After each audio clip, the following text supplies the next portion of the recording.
एक महत्वपूर्ण बात है, हमें जब अपने नववर्ष की बात याद आए, उसको मैं आपको बताना चाहता हूं। आप जाइएगा नेट पे सर्च करिएगा, only man made object which has crossed our solar system is Voyager 2 which was sent in 1978।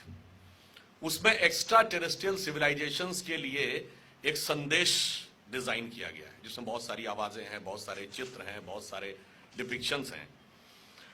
और जिस साइंटिस्ट, जिस कॉस्मोलॉजिस्ट ने उस संदेश को डिजाइन किया था, उनका नाम था कार्ल सगन। और कार्ल सगन ने कहा है, only the cosmological calculation of ancient Hindus matches with the modern cosmological calculations, यानी 1.97 बिलियन तक पहुंचे। आज माना जाता है कि 4-4.5 बिलियन है। अब वो कितना सही है वो आगे की बात है, परंतु उनका कहना था बाकी कोई सभ्यता तो 1000 में नहीं पहुंच पाई, लाख में नहीं पहुंची। किसी ने कहा 5000 साल पहले दुनिया बनी थी, किसी ने कहा 14000 साल पहले दुनिया बनी थी। तो वो 50,000 तक भी नहीं पहुंचे और हम बिलियन तक पहुंचे। इसका अर्थ यह हुआ कि हमें बहुत सारी चीजों की जानकारी थी और इस ढंग के पर्व हमें कहीं ना कहीं उस चीज के बारे में रिमाइंड कर देते हैं। मैं दूसरा उदाहरण देना चाहता हूं। अभी अभी कुंभ का मेला समाप्त हुआ। आप सभी को पता है कि कुंभ मेला जो 4 स्थानों पे होता है, हर 12 वर्ष के बाद उसी स्थान पे होता है। पर 12 ही वर्ष के बाद क्यों होता है? क्योंकि यह बृहस्पति ग्रह की रोटेशन पीरियड से कनेक्टेड है। हर 12 साल के बाद बृहस्पति उसी बिंदु पर आता है। जैसे प्रयाग में कुंभ का मेला तब होता है जब बृहस्पति वृष राशि पे होता है, अर्ध कुंभ तब होता है जब वृश्चिक राशि पे होता है, उज्जैन में तब होता है जब बृहस्पति सिंह राशि पे होता है। इसीलिए आप ध्यान करिए, उज्जैन को सिंहस्थ भी कहते हैं। अक्सर आप लोगों ने पढ़ा होगा पर ध्यान नहीं दिया होगा इसको सिंहस्थ क्यों कहते हैं, क्योंकि उस समय गुरु महाराज सिंह राशि पे होते हैं। इसका अर्थ क्या हुआ? जुपिटर का रोटेशन पीरियड 12 साल है, ये हमें 1000 साल पहले से पता था। और आपको कब पता चला? 150 साल पहले। उसके बावजूद हम अवैज्ञानिक हैं और बाकी लोग वैज्ञानिक हैं, ये रैशनलिस्ट थिंकर्स ने हमको बताया है। दूसरा उदाहरण देता हूं। उससे पहले एक पर्व पड़ा था हमारा मकर संक्रांति, सूर्य के दक्षिणायन से उत्तरायण जाने का पर्व। अब ये दक्षिणायन से उत्तरायण क्या होता है? Moving from southern hemisphere to northern hemisphere. वो ऐसे होता है जैसे ये अर्थ है, ये अपनी एक्सिस पर रोटेट कर रही है। अगर ये स्ट्रेट होती तो सूर्य की किरणें सीधे इक्वेटर के आसपास कंटिन्यूअस पड़ती और वो इलाका रेगिस्तान बन जाता बिकॉज ऑफ एक्सेसिव हीट। और नॉर्थ और साउथ पोल बर्फीले रेगिस्तान बन जाते, तो न मौसम बदलता न जीवन होता। पर फैक्ट ये है कि अर्थ स्ट्रेट ना होकर 23.5 डिग्री पे टिल्टेड है, तो half of the time southern hemisphere पे रहता है, half of the time northern hemisphere पे रहता है। तो मौसम भी बदलता है और जीवन भी चलता है। मकर संक्रांति हम कब से मना रहे हैं? वैदिक काल से।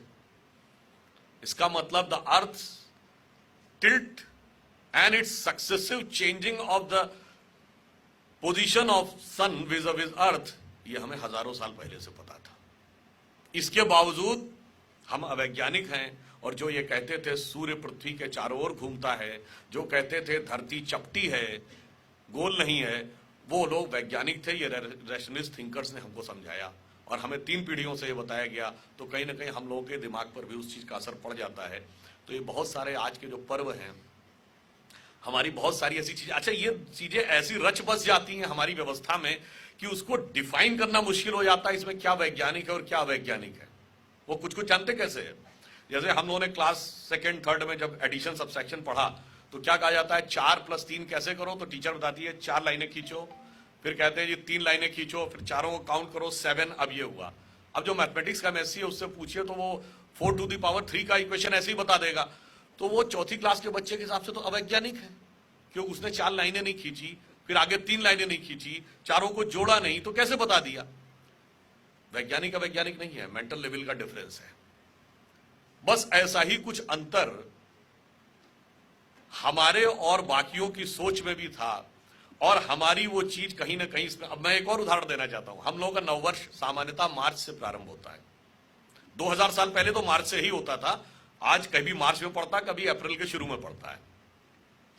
तो ग्रेगोरियन कैलेंडर और हमारे कैलेंडर में 2 महीने का डिफरेंस है। और हमारे यहाँ एक और बात बड़ी महत्वपूर्ण है इस कैलेंडर में, आप देखिए, हमारा एक भी महीना किसी राजा वाजा के नाम पे नहीं है। अब चैत्र शुक्ल प्रतिपदा को चैत्र क्यों कहते हैं? जिस दिन मून विल बी राइजिंग, यानी शुक्ल पक्ष की प्रतिपदा होगी, उस क्षण मून जिस नक्षत्र में होगा, वो चित्रा नक्षत्र में होगा तो चैत्र मास होगा, विशाखा नक्षत्र में होगा तो वैशाख मास होगा, ज्येष्ठा नक्षत्र में होगा तो ज्येष्ठ होगा। और नक्षत्र यानी concept of constellation was only with the Indian system. नक्षत्र क्या है? 9 प्लैनेट तो पता है, अरे बैकग्राउंड में जो पैटर्न बन रहा है स्टार्स का वो भी तो पता होना चाहिए, यानी you have to have knowledge beyond the solar system. खैर, उसके बाद तो हमारे और उनके में अंतर है 2 महीने का। ग्रेगोरियन कैलेंडर के तमाम महीने बहुत बहुत नामों पे पड़े, सबको पता है, जनवरी, फरवरी, जूलियस सीजर के नाम पे जुलाई पड़ गया, सेंट अगस्टस के नाम पे अगस्त पड़ गया, तो उसको बढ़ाना था तो 30 की बजाय 31 कर दिया गया क्योंकि स्टेचर बड़ा दिखाना था। मगर 4 महीने ऐसे हैं जिनके के बारे में नहीं पता है किसके नाम पे पड़े, वो हैं सितंबर, अक्टूबर, नवंबर और दिसंबर। अब September is the 9th month of the Gregorian calendar, पर as our calendar it is the 7th month। और हमारे यहां जोडियक को 12 पॉइंट्स में डिवाइड किया गया है, तो 12 भागों में विभाजित है। तो एक प्रकार से आकाश को अंबर भी कहते हैं। तो जब सूर्य अंबर के 7वें हिस्से में है तो वो सप्त अंबर है, जब 8वें हिस्से में है तो वो अष्ट अंबर है, जब 9वें हिस्से में है तो वो नवम अंबर है, जब 10वें हिस्से में है तो वो दशम अंबर है। अब कोई ये कहे जी आपने तो सिमिली ड्रॉ कर दी, इसका लॉजिक क्या है? तो पहला लॉजिक तो ये है कि आप बता दीजिए चारों नाम कहां से आए ओबीसी सीक्वेंस में। और दूसरा लॉजिक ये है भाई 30 से 31 के कई महीने किए तो आखिरी महीने में से डेट कम होगी ना, तो दिसंबर 28 का होना चाहिए था, ये फरवरी 28 का क्यों होता है? लॉजिकल है ना कि जब आप पिकअप करेंगे कहीं से तो एंड से ही वो कम होगा, इसका मतलब फरवरी वो तो लास्ट मंथ, ये तो बाद में आपने चेंज किया। ये आप समझ लीजिए इसका अर्थ क्या हुआ, पूरी दुनिया हमारे ही संवत्सर को मानती थी, पूरी दुनिया नॉलेज के जिस लेवल पे थी वो हमारा ही अनुसरण करती थी। और इसीलिए शिक्षा के मामले में भारत विश्व का गुरु था। देखिए एक हम बात करें, हम सुपर पावर नहीं थे और सुपर पावर बनना भी नहीं चाहते थे। तो पावरफुल आदमी के बगल में आप खड़े हो जाइए तो आप थोड़ा संकोच में महसूस करते हैं, थोड़ा ठिठका हुआ महसूस करते हैं, कभी कभी थोड़ा दबा हुआ महसूस करते हैं। और गुरु के बगल में खड़े हो जाइए तो उन्नत, आनंदित और आह्लादित महसूस करते हैं। पावरफुल आदमी आपको फोर्स कर सकता है कोई काम करने के लिए, इंस्पायर नहीं कर सकता, इंस्पायर गुरु करता है। इसीलिए भारत दुनिया का एकमात्र देश है जो अपने को भारत माता भी कहता है, और अगर हम पुल्लिंग में आते हैं तो जगत गुरु थे। और भारत में गुरु और शिष्य परंपरा थी। देखिए जब हम शिक्षा की बात करते हैं, आज सबसे बड़ी समस्या क्या हो गई कि शिक्षा के संदर्भ में हमारे कॉन्सेप्ट वेस्ट के इन्फ्लुएंस में बहुत ज्यादा आ गए। आप सब लोग मतलब इतने विद्वान हैं, सबको ही पता होगा, हम सब लोग एक ना एक समय पे डिग्री ले चुके हैं। जब डिग्री लेना होता है तो उसको कन्वोकेशन होता है। कन्वोकेशन को हिंदी या संस्कृत में क्या कहते हैं? दीक्षांत समारोह। शिक्षांत समारोह नहीं कहते, दीक्षा हमारे यहां इंपॉर्टेंट है। हमारे यहां यह कहा जाता है किस गुरु से दीक्षा ली, शिक्षा ली नहीं। शिक्षा लेने के लिए तो गुरु की आवश्यकता ही नहीं। किताबें अवेलेबल है मार्केट में, आजकल इंटरनेट पे ज्ञान अवेलेबल है। जैसे मैं इंजीनियरिंग का विद्यार्थी रहा, मुझे थोड़ी रुचि हो गई इतिहास के बारे में, इतिहास की किताबें पढ़ लीजिए। आपको अर्थशास्त्र के बारे में रुचि हो जाए, एक 20-25 किताबें, 30-40 किताबें एक साल में पढ़ डालिए, 2 साल में आप 2 साल बाद अर्थशास्त्र के बड़े अच्छे विद्वान हो जाएंगे। शिक्षा के लिए गुरु की आवश्यकता नहीं, दीक्षा के लिए गुरु की आवश्यकता है। और हमारे यहां गुरु और शिष्य में शिक्षा का कॉन्सेप्ट भी बिल्कुल डिफरेंट है। गुरु शब्द की व्याख्या आप में से ज्यादातर लोगों को पता होगी, निश्चित रूप से सभी को पता है। गु शब्द का अर्थ होता है अंधकार, और रू का अर्थ होता है उसको निवारण करना, जो संस्कृत में है गु शब्दस्तु अंधकार स्यात्, रू शब्दस्तन निवर्तिका, अंधकार निवर्तित्वात् गुरु नित्य विधीयते। इसका काम अंधकार का निवारण करना हो। परंतु शिष्य की परिभाषा आप में तो हो सकता कुछ लोगों को पता हो, और मुझे लगता कुछ लोगों को ना भी पता हो। What is the origin of this word शिष्य? आजकल एक और बात भी हो गई, हमारे बच्चे बहुत अंग्रेजी पढ़ने लगे हैं, विदेशी भाषाएं पढ़ने लगे हैं, तो वो जो मूल फंडामेंटल कॉन्सेप्ट से अलग होने लगे हैं। एक्चुअली में हिंदी या संस्कृत में एक शब्द होता है शेष, रेजिडुअल, कितना शेष बचा। शिष्य इज द एडजेक्टिव ऑफ शेष। वेस्ट का कॉन्सेप्ट ये कहता है शिक्षा देनी है तो हमें नॉलेज इंपार्ट करनी है, certain subject, certain things, certain concept उसके दिमाग में हमें इंट्रोड्यूस करने हैं बुद्धि के स्तर पे। हमारी शिक्षा कहती है इंट्रोड्यूस नहीं करने, कोई चीज देनी नहीं है, उसका स्वरूप जो है वो तो हमेशा से ज्ञान का ही है, क्योंकि हमारे यहां हर व्यक्ति को माना गया है अहम ब्रह्मास्मि, वो ब्रह्म का स्वरूप है। केवल माया का आवरण उसके ऊपर आके सेटल हो गया है, उसे हटाना है, और जो जो हटता जाएगा नॉलेज उभर के सामने आती चली जाएगी। इसलिए जब आपने माया को हटाया या अज्ञान का उसके ऊपर से सेटलमेंट हटाया, जो शेष बचा वो शिष्य था। और हम सब ने वो श्लोक भी सुना है, शायद उसके अर्थ पे कभी ध्यान नहीं दिया। गुरु और शिष्य के लिए क्या श्लोक बोला जाता है? गुरु शिष्य से कहता है ओम पूर्णमिदं पूर्णमदः पूर्णात् पूर्णमुदच्यते पूर्णस्य पूर्णमादाय पूर्णमेवावशिष्यते। इसका अर्थ क्या हुआ? पूर्णमिदं, यह पूर्ण है, पूर्णमदः, मैं पूर्ण हूं, पूर्णात् पूर्णमुदच्यते, पूर्ण में से पूर्ण ही निकलता है।